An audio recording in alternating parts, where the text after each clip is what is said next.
All right, for your Chimera project, you may want to knock out a creature with fur all over, right? More than likely, you probably do.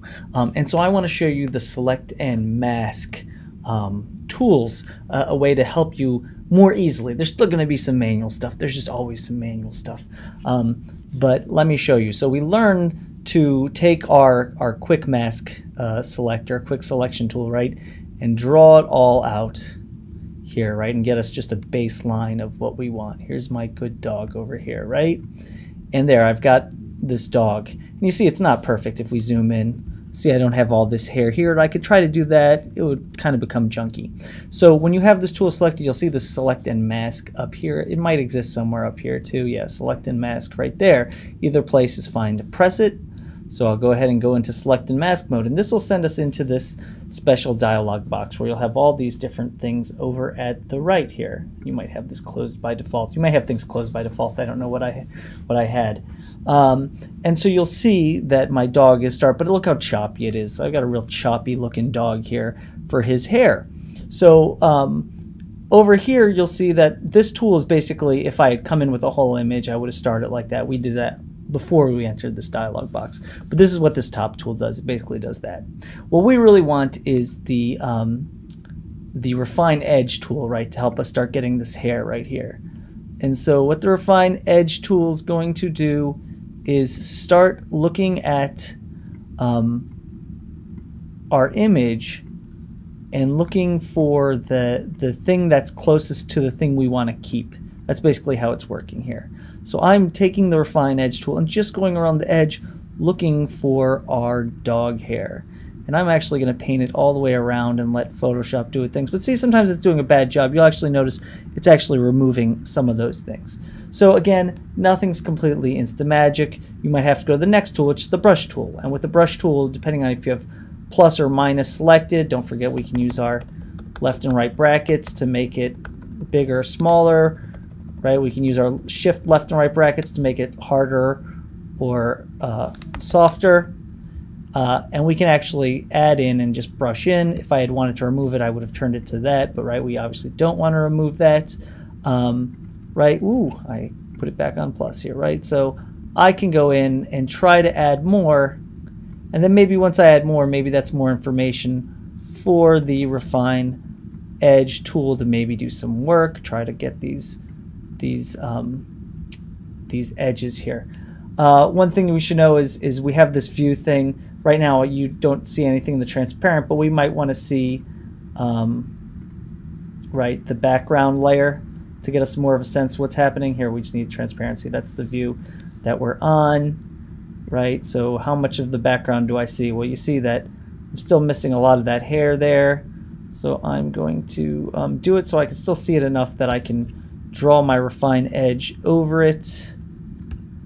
You know, try to get it as good as I can get it to automatically do things, right? I'm going to go around the whole thing. If you wonder what areas you've done, what areas you haven't done, there's this show edge button up here on the top right, and that'll show you. You're like, oh, okay, I didn't do over here, right? You want to draw in and let Photoshop try to figure out where all this hair is for you. So here I go. I'm drawing my edge on. I'm going to turn off draw edges and just trust myself to kind of remember where I've done work. And, you know, I'm just going to go around the edge of the entire creature. And then, of course, just like I showed you, if there's places where it removed it where it shouldn't have, I'm going to go ahead and ask it to do that. Once I'm happy with that, and I've refined it a little bit, like look at this tail over here, right? This is terrible. If I just go around the edges, it's going to do a pretty decent job of pulling it out here. I can kind of see in the background there's a little bit of this hair. So I'm just going around, round and round. So what do you do with it once you're done with refining this edge and then maybe adding and subtracting areas as you want to? It would be best for us to create a layer mask. So if you go down to the output settings, you might have to open this up. You want to output your selection to a layer mask, not as a selection, or to a new layer with a layer mask, or even to a new document with a layer mask. I'm going to say, I'm just going to make it become a layer mask. So I'll do that, hit OK, and here we see we're at our layer mask. So now what's good about this is if I messed up there and I didn't catch everything, right? We're doing this on a separate file. We're not doing this in our compositing file. I could be like, oh, I need to fix this again, right? So I could go into select the mask again and do our same thing, right? Try to get some of this hair fixed up where it's wonky, and then say okay. And so I've had no harm, no foul, right? We want to be non-destructive. So that will help you knock out hair much better, right? And you can always check it. In that last dialog box, you could have put, say, like the black down or whatever. You can kind of see what's happening here. Some have half transparencies. Really depends on how much you'll see it is based on how much,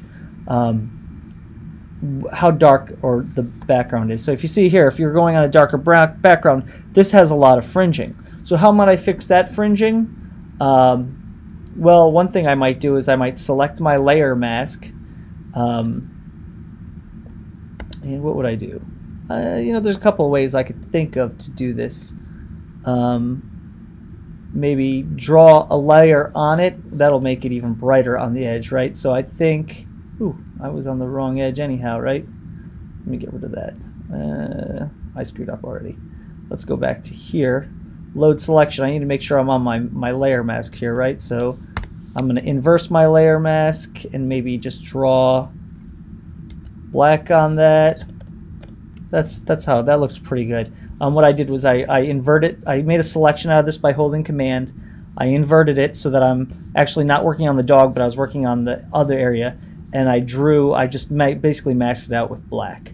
That was just one little trick I did there for getting it on this darker background so it didn't look like it had fringing, right? Again, all these things, like, it just takes time, right? So like here, you'd have to go in and maybe refine this. Well, what do I do here? Do I just go in with a very small brush, right, and hand do it? You know, maybe you're at the point there where it has to get hand done. These things, knockout can just take a ton of time to really do right.